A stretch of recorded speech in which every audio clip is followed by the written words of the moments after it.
Hey everyone, Evan Kirstel. Happy Halloween, special Halloween edition. Really excited to be here with Jon Rettinger, formerly of Techno Buffalo, a site that I've loved over a decade. And Jon brings, in addition to millions of social media followers, a decade of online experience and love of all things tech to the video world. Jon, how are you? I'm good. Thank you for having me. I'm happy to be here. Well, thank you. And you didn't even get a reaction to my T9000 here. Hopefully, the audience isn't completely confused, but I'll shift back to myself and leave my little handy robot to the side. So tell me, you're a very fascinating guy. I've loved your content over the years.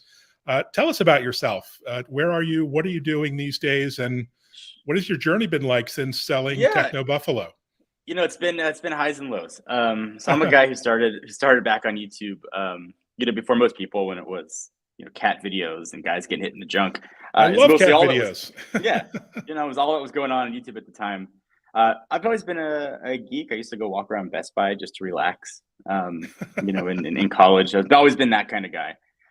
And I saw an opportunity for video. I thought it was going to be something great. I was able to sort of get in on the earlier side and kind of grow an audience. I was working a job for a while that I hated. Evan, I was hoping I'd get into like a small car accident so I wouldn't have to go. Oh, jeez. Partner program came around. We started being able to monetize the content quickly. I was at kind of income parity with the job I hated versus, making videos on cell phones, my one bedroom apartment. So I kind of made that pivot around 2009 to sort of give it a shot and try to do it as a career. Ultimately built a website called Techno Buffalo that focused on tech news. Ran that for about a decade, and almost 3 years ago, sold the website and kind of refocused myself on video and other video platforms. Well, to say you've focused on video is quite an understatement. I like to focus on video, but I don't have 1 million plus YouTube Thank you. subscribers. Tell us about that journey, because that is pretty spectacular. Thank you. It's been highs and lows. The number is great. I think subscribers is such a vanity number right now, though. I don't think it matters anymore. Really? It, so Says the man with 1 million well, subscribers. But yes. but YouTube has leveled the playing field. So it used to be subscriber views mattered because people would watch their videos through their subscriber view. That's why that subscriber number mattered. I think now it matters just for a barrier to entry for sponsors. Mhm. But with most people, I think 96%, I believe, of YouTube is being watched through the home feed, not subscribers. Hmm. The subscriber conversion doesn't really matter anymore. So it's less important. You can see new channels that can outview or outrank established channels. So subscriber number is awesome. It's great for sponsors. It doesn't mean as much as it used to right now. But the journey's been fun. It's been highs and lows. It's been awesome at the beginning, early days of YouTube, to see the growth and see, if I put up a video at noon, have it to 200,000 views by 2 and pick up 20,000 subscribers. It was so much fun back in those early days, filming with my laptop, kind of turning things down a little bit so you could see the phone, getting things up quick and fast. I started Techno Buffalo with no business experience whatsoever. I mean, I was a liberal arts major in college. I was prepared for zero going into the business world. And then I figured I'm going to start a website. I know nothing about SEO. I know nothing about, negotiating ad contracts or how the ad world works, trying to figure it out. But Evan, what happened was it started to burn me out. The website started taking 90% of my time, was 100% of my aggravation, and was 30% of my revenue. So I did it for a decade, and it was a lot of times a labor of love, but it got to a breaking point. And because the website took so much of my time, I didn't focus as much as I should have on video. And, mid or early 2000s, you started to see folks who viewed video as bespoke art and treated their content as art. So you saw, Marquez, you saw John Morrison, a lot of things Linus was doing, Austin, changed the way tech YouTube was going. And I was really slow to adapt to that because I was so focused on the website side. I think the growth was really quick, but then it kind of flatlined.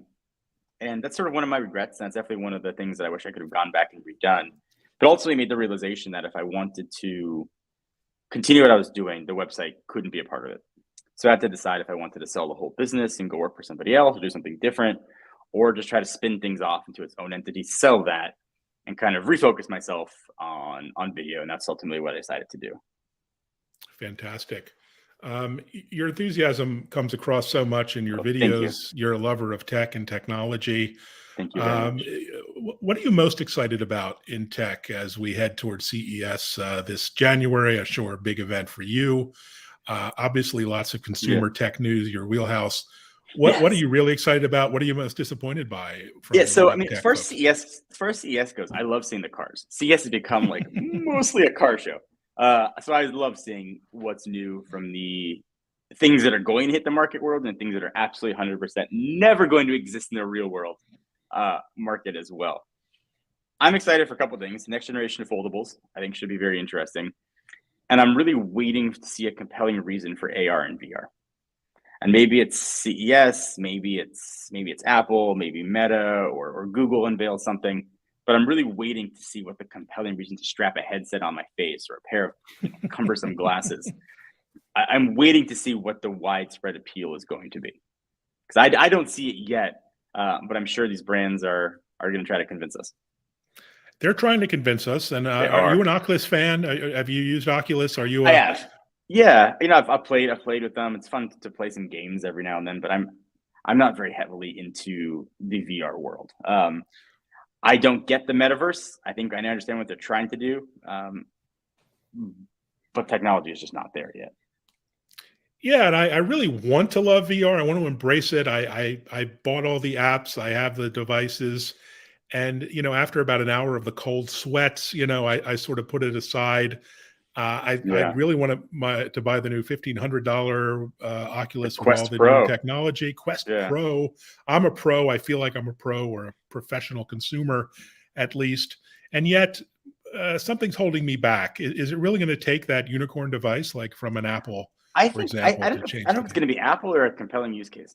I think Hmm. what I try to think about this, like, what is the use case where I could be like, I get this now, and I think it would be a virtual. It's a strange thing to say, but a virtualized computer experience. So maybe I don't need to go out and buy a new MacBook Pro or a new Surface laptop. Maybe I put on my glasses, look down at my desk, and I have my computer there, right? I have giant monitors. I have my computer being virtualized for me. Obviously, you need a redundant internet connection. You got to make sure you have your throughput properly.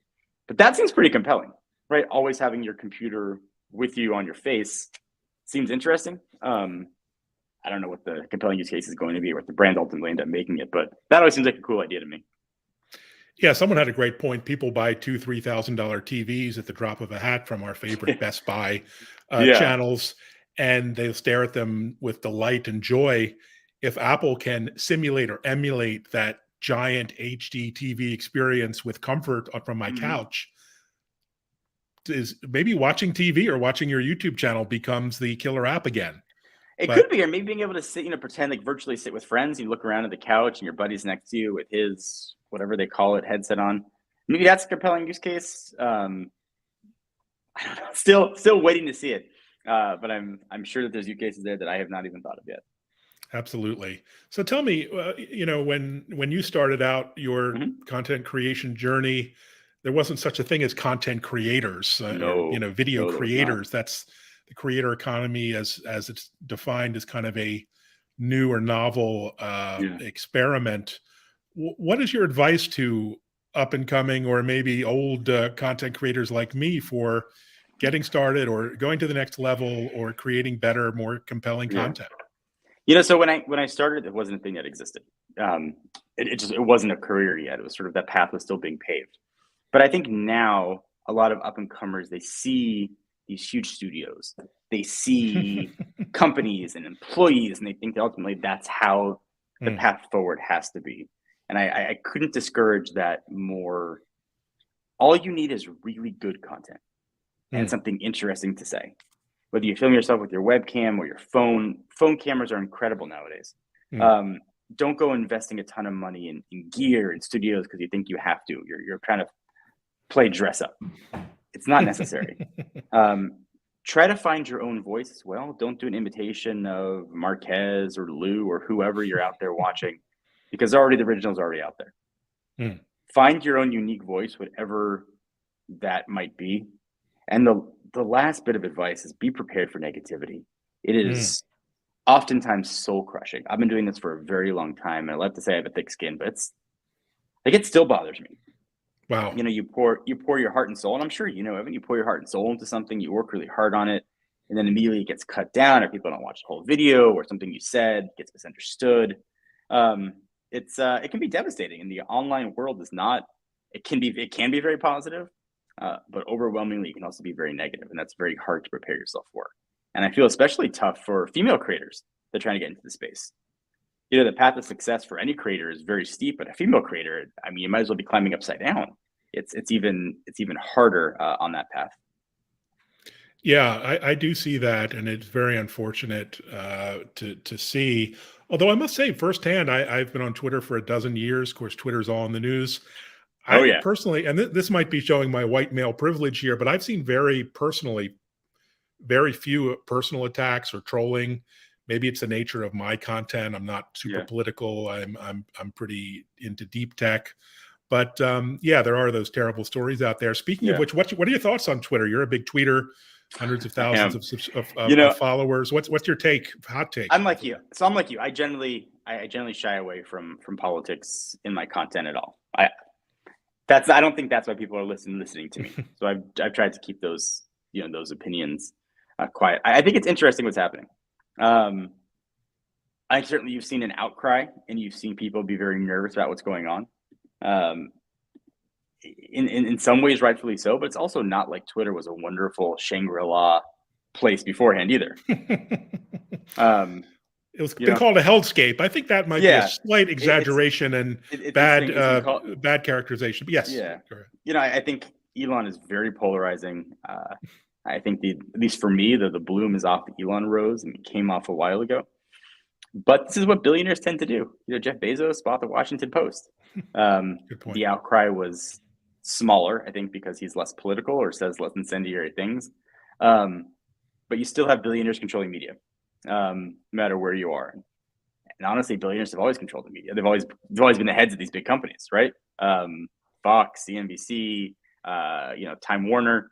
It's no different. It just now it's in everybody's backyard, I think. Fantastic. YouTube is the king of the castle right now. Oh yeah, big time. What's your take on the landscape though, and how it's changing? Where are you putting it's personal energy? I love that question. It's changing, right? I think things are going short form. I think it's very obvious. TikTok got a lot of people's attention. Their eyes are on TikTok, but the dollar's not on TikTok. And I think creators will ultimately go where they can make money. That's just the nature of the beast. So TikTok is doing an incredible job for eyes, but they monetize horribly. Their internal ad platform is garbage. The creator fund is pennies. Meta is trying with Instagram and Reels, but if there's any company that can monetize content well, it's YouTube. So we've been doing a lot of investing in shorts. We've created a few new channels dedicated just to YouTube Shorts that I'm not on camera for. I have others that are kind of running it. And that's been really interesting to see the growth there. It's a new algorithm. The content is treated very differently. How the audience interacts, engages, and consumes that content is very different. And I think that's going to be a huge thing in the next few years. So if creators are looking to pivot themselves to where the dollars are going to be, the sponsor dollars are going to be, I would absolutely say it is short form. And that pivot should probably happen relatively soon. Great advice. So you're the king, one of the kings of video. Thank you. What about other content forms? Are they dying? The written word is still alive. The audio word. I mean, I'm a podcast fanatic, consumer and creator. Are these just competing or alternative forms of content that should be interesting to everyone? The publishing world is interesting, I think, after just exiting it the past 3 years. Ad rates on the publishing side have been decreasing at exponential rates. People, instead of going to websites to get their information, are now going to social media. That's why there's so much uproar about Twitter. People are getting their news from there, and maybe that news is not accurate. So I don't think publishing is not going anywhere, but it is going to have to change. Whether it changes to a subscription model, whether it changes to advertorial stuff, I don't know. But the online publishing world is going to have to change. And we've seen the past 3 or 4 years, slightly pre-pandemic and mid-pandemic, and now I guess ishy post-pandemic, depending on who you ask. You've seen a lot of websites fail or go out. And I think that's due to ad rates and failure to sort of realize where the industry is heading. I don't think podcasts are going anywhere. I think that is going to only continue to grow in relevance, grow in importance, grow in audience. You have to look, I guess, where content's being consumed and how much time people have to consume it. Do people have time to sit down and read an article in front of a computer or a phone? Do they have 59 seconds as they're doom scrolling through some sort of app to get information quickly and concisely? Or are they going to sit down and watch, a 10-minute video on YouTube on a topic they're interested in? I think the answers there seem pretty obvious, to me at least. Absolutely. Let me ask you about your own tech stack, if you will. Please. What do you? I see. Obviously, got the Apple Max headphones. Yeah. I like the new Apple Pros with the new chip. I think they're beautiful. But what do you use personally and then professionally for your tech content creation? So we edit on MacBook Pros because we use Final Cut Pro. So all the guys that I work with, we're all on Mac just to make the workflow easier. I don't have much of an allegiance, in all honesty, for desktop OS. I could easily use a Windows PC and be fine. For phones, usually I'm two phoning it, usually an iPhone and the Pixel all the time, or the flagship Android. But my primary SIM is usually in an iPhone. Got it. And what about you? What are you using? What are your daily drivers? Yeah, it's a MacBook Air, which I love. I love how portable and thin it is. I don't have the latest new one, but I have the previous M1. M1 is a beast. Yeah, no, it's a really sweet device. I use Poly video cameras for the live streaming, and I'm using StreamYard, this app where you can stream simultaneously on YouTube, Twitter Live, and LinkedIn Live, where my peeps really are. They're pretty boring. Yeah. So I get pretty good reach with that. What about apps on your phone? What's on your home screen beyond the boring calendar and email? No, let me tell you. I'll tell you my favorites that I've got right now. What's on my home screen here? Or what's new that people might. Yeah, I'm always looking for the next biggest interesting app that's going to make my life, so much better. I mean, so I live in Social Blade. I think Social Blade is Social Blade. What is that? I'm very data driven with my decisions. So Social Blade gives me subscriber counts, growth lets me monitor sort of trends in the online world. You can put in your social handles or competitors and see how much they've grown or fallen the past 24 hours. It's been really interesting. I think for those who want to know or get into the tech space, understand the data is the best advice that I could probably give. Understand the data as much as humanly possible. I check every night before I go to bed. I check TimeHop. Have you heard of TimeHop? No. So it links with your Google Photos or their social media if you want, and they'll show you what you posted on that day throughout your entire camera roll in history. Oh, so I have 3 kids. It's fun to go back and be like, 5 years ago, my oldest was just a baby. Remember when we went to Disneyland? I love TimeHop just for that. And aside from that, love it. My email app, I don't use the Apple built-in mail app. I think it is horrible. I use Edison Mail. Edison, okay. I'm writing all these down. This is fantastic. I think they moved to subscription base. I was kind of grandfathered in on their old plans. It's scalable. It works incredibly well. The shortcuts are great.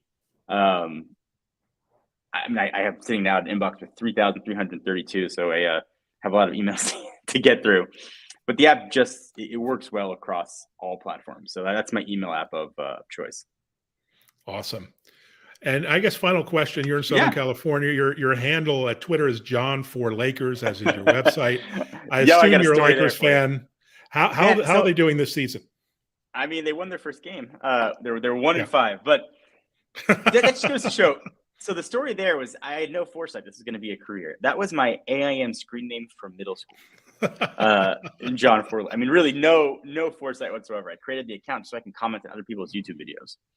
It didn't even dawn on me in a million years that would be something that was going to follow me for forever. So pick a good handle when you start something. Something you're not going to be. Your name is a good place. Luckily, I have a name that's not that recognizable. But I'm a Celtics fan here in Boston, so I won't hold that handle against you Go Celtics.